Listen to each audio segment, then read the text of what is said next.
જેટલું સ્વદેશી વાપરશું એટલો પૈસાના ફાયદાને છોડો, પણ એટલો ફાયદો ઓરિજિનલ આપણને થશે. હવે લીમડા તો ગણાય હોય, સવારે 2-4 દાંતણ કરી લે તો હું કોઈ ના પાડે? ના.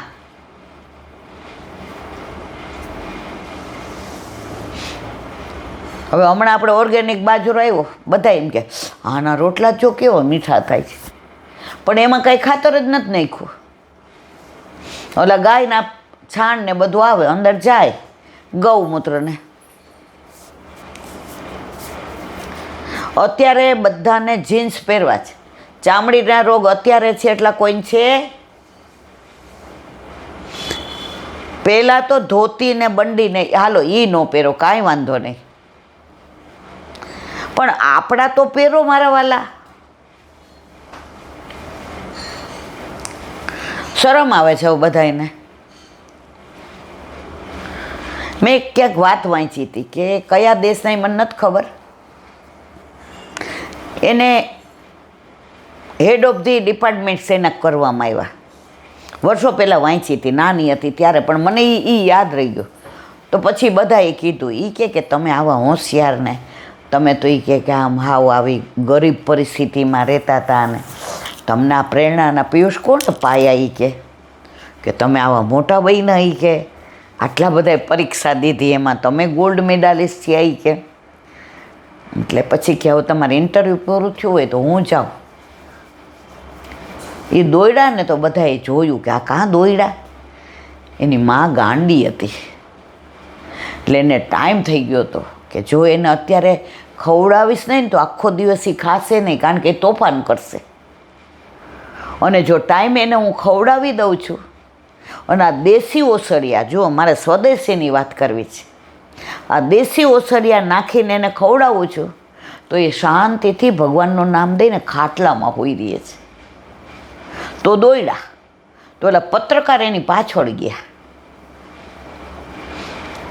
એ કે તમે મને આગળ કાંઈ પ્રશ્ન ન પૂછતા, મારી પાસે ટાઈમ નથી, મારી પ્રેરણાનું પિયુષ આ મારી માં છે.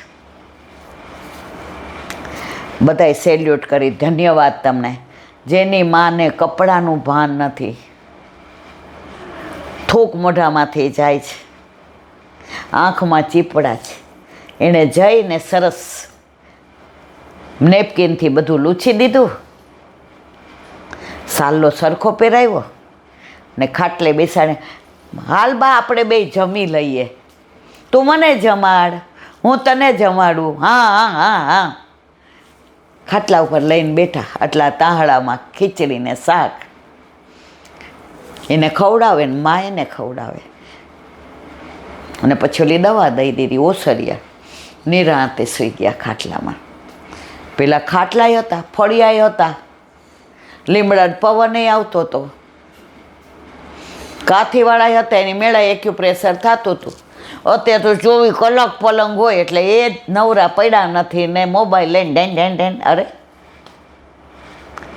સ્વદેશી આપણા માટે જ છે. અત્યારે તો આપણે કોઈ છોકરું આવ્યું હોય ને જબલું દેવા જાય ને તો ઓલી સ્વિચ પાડી દઈએ, ઘોડિયું હાલે અને હારે ઓલું હાલેડું ગવાય, અને તોય છોકરું રહીએ નહીં. આપણે દોઢા હખણા તો રહીએ જ નહીં.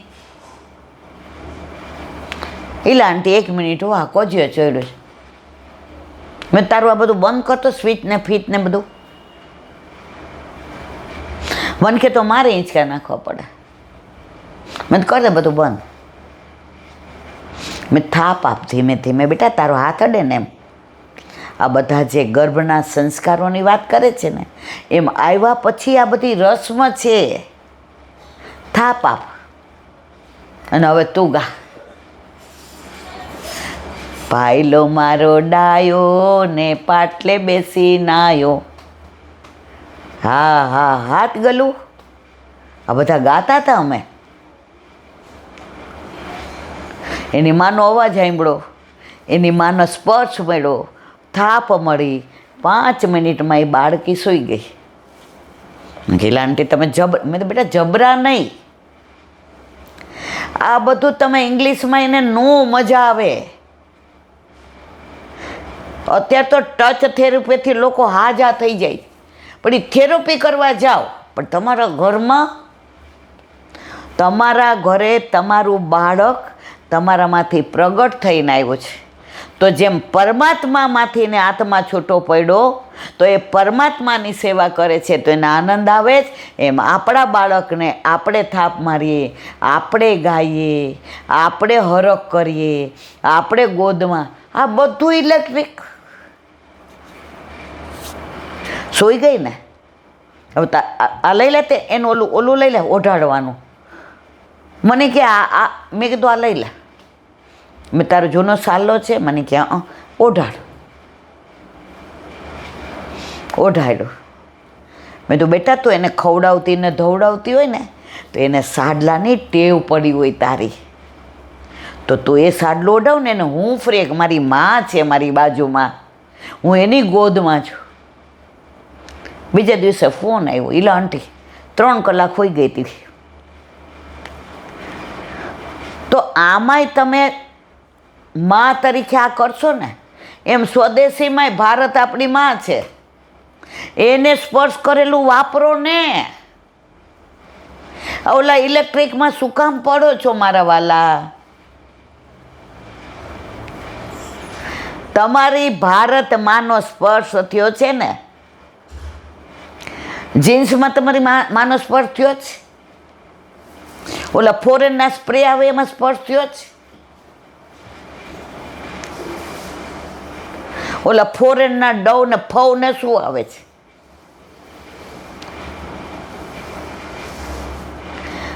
તમારી ભારત માતાની માટીને, એની હવાને, એના પાણીને, એના સૂરજને, એના વાયુને અને એના દ્વારા જે કમાણી થઈ છે રૂપિયામાં, એનું સ્વદેશી બધું બને છે. એ સ્વદેશી વાપરશો ને તો ભાઈમાં ભાઈચારો વધશે. આ પાર્કિંગ બાબતમાં ઝઘડા થઈને ખૂન કરી નાખે છે ને, એ ખુન્નસ નહીં રહે. આ બહારનું વાપરીને જ મગજ આવા થઈ ગયા જ.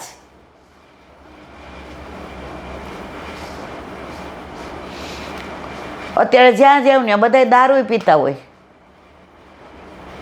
અરે ઘણી જગ્યાએ જાય છોકરીઓ સિગરેટ, અરે હું તો આમ કાચનો બહાર ખાલી જોઉં, આમ આકાશ મમ્મી બંધ કર દે, અહીંયા બધા એવું જ. હલે આજે જે માં, એ માં બનવાની ને,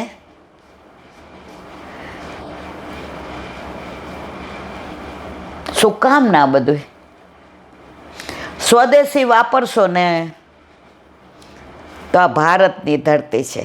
સોના ઉગલે ઉગલે હીરે મોતી. આ દેશ કયો છે? આ કૃષ્ણનો દેશ છે, મારા વાલા રામનો છે, રામકૃષ્ણ પરમહંસનો છે, વિવેકાનંદનો છે, ભગતસિંહનો છે, સરદાર વલ્લભભાઈ પટેલનો છે. વચ્ચે કોઈક ફોરેનવાળા આવ્યા હતા, એને પૂછ્યું, બધે જોઈ એવા, એ કે અમાર તો રાણા પ્રતાપની પેલી જોવી, એ અમારો ધ્યેય છે કે એણે કેવી એનામાં ખુમારી હતી દેશ માટેની. બહારના આપણી ગીતા માટે થઈને બધું જુએ અને આપણે એમ કહીએ ના ગીતાનું વંચ. અરે તમને જીવવા માટે તમારો આનંદ આપશે તમને સ્વદેશી. તમને તમારી ખીચડી શાક ભાખરી જે સત્વ આપશે ને, જે ટોનિક આપશે ને, પછી તમારે સરપ્લસ બધા નહીં લેવા પડે. અત્યારે જે જોઈને એટલે આંટી તમે કંઈ સરપ્લસ નથી લેતા વિટામિન? ના, અમે બધા દેશી છીએ, અમે હળદરવાળું દૂધ પીએ. અમારા છોકરાને આમ કોઈ દી બોર્નવિટા નથી પાયું. આજની તારીખમાં 2 ઉઠે એટલે પહેલાં હળદરવાળું દૂધ. દેશી. એ ઓલું ફોરેનના બધા પેકેટ લઈ આવી પછી કંઈ અમારા છોકરા અમારું માનતા નથી, પણ તમે પરદેશી કરી દીધા છે. મારા વાલા ફોરેનનું ખવડાવ્યું, ફોરેનનું પીવડાવ્યું, ફોરેનના વિચાર, ફોરેનવાનું સાંભળવાનું, ફોરેનના મોબાઈલ ને ફોરેનનું બધું. હવે એના વિચાર ફોરેનના થયા. ફોરેનમાં 16 વર્ષે છોકરા વયા જાય, મા બાપ એનું કરે. હવે તમે ફોરેનવાળું કર્યું તો આ વૃદ્ધાશ્રમ વૈતા લો કરો ફોરેનનું. સમય છે, આવો વડાપ્રધાન મળ્યો છે. સદીમાં એક માણસ જ આવો મળે.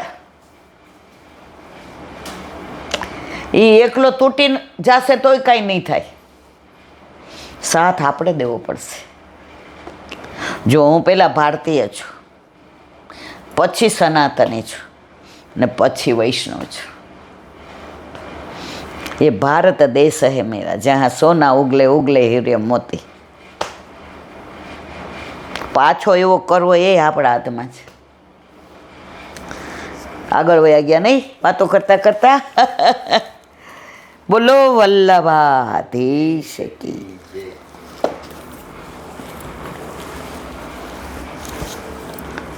મધુરાષ્ટક.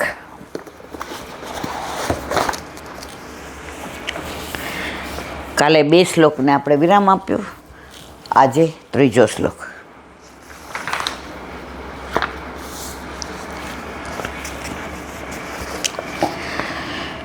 પ્રભુ શ્રી કૃષ્ણની વેણુ, ચરણરજ, નર્તન, સખ્ય બધું જ મધુરાપતિનું મધુર છે.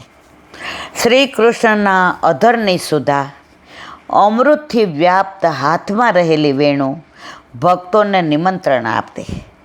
સાંજે ગાયોને ચરાવીને આવે ત્યારે વાંકડિયા વાળ હાથ પગ પર ચરણરજ ચોંટી હોય તેમનું ધૂળ ધોયું મોહક સ્વરૂપ એટલું મધુર છે, ત્યાંથી તમારી દ્રષ્ટિ ખસે જ નહીં, જોઈ રહેવું જ પડે. ભક્તના મુખ પર ફરતો હાથ, ગાયોને પંપાડતો સુદર્શન ચક્રથી શોભતો.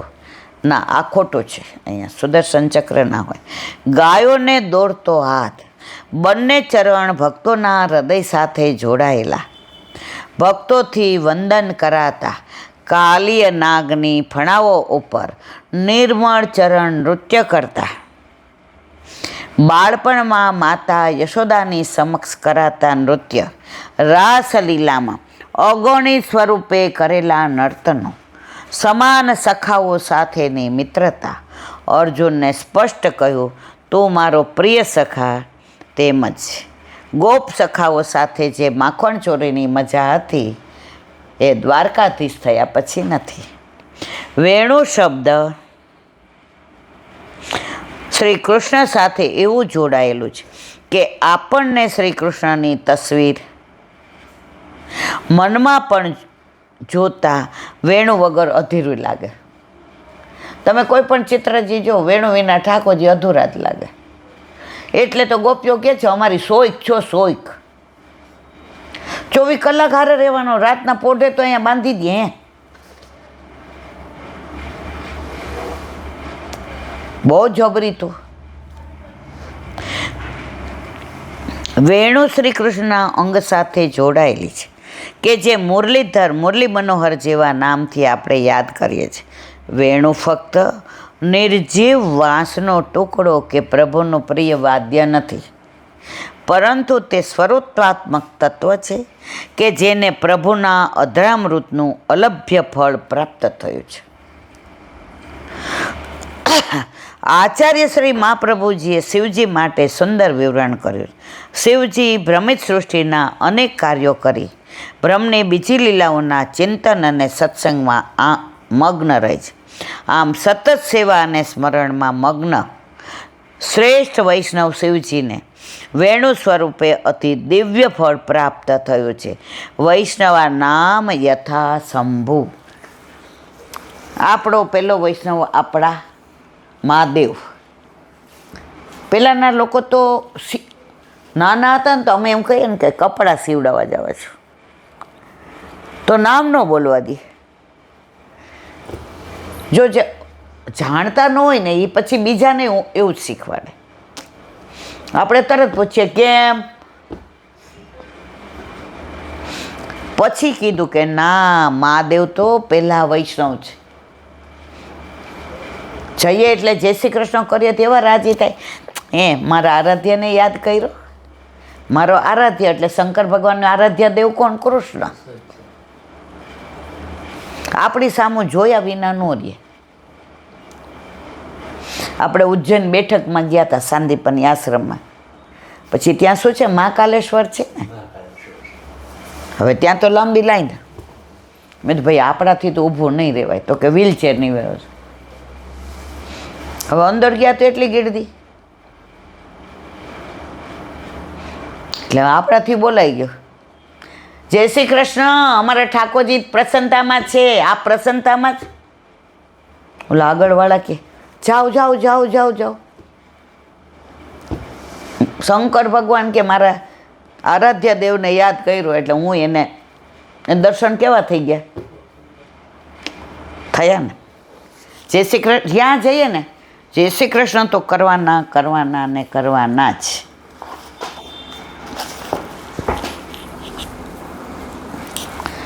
દયારામભાઈના ચંદ્રાવલા.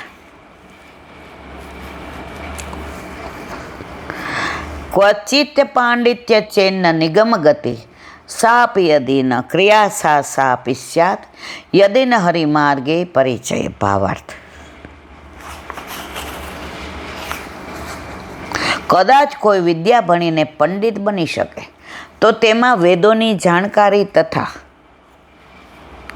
તેમાં રહેલા ગુઢાર્થોની સમજણ હોતી નથી. વેદોને પણ તે સારી રીતે જાણી લે તો પણ તેમાં લખેલા કર્મો ક્રિયા વગેરે કરી શકતો નથી. કદાચ તે મુજબ કાર્યો ક્રિયા કરી પણ લે પરંતુ યદિ ન હરિમાર્ગે પરિચય તે મુજબ તેનામાં પ્રભુને કેમ પ્રાપ્ત કરવા તેની ખબર નથી તો ઉપર લખેલું બધું વૃથા. ઓલા પોપટ જેવું, બિલાડી આવે તો ભાગી જવું. બિલાડી આવી એટલે બોલ્યો, એ કે બિલાડી આવી ભાગી જાવ, ઓલો ખાઈ ગઈ. એટલે કે ગમે એટલું ભણો ને મોઢે કરો પણ જ્યાં સુધી પ્રભુની સેવા ન કરો ત્યાં સુધી બધુંય નકામનું.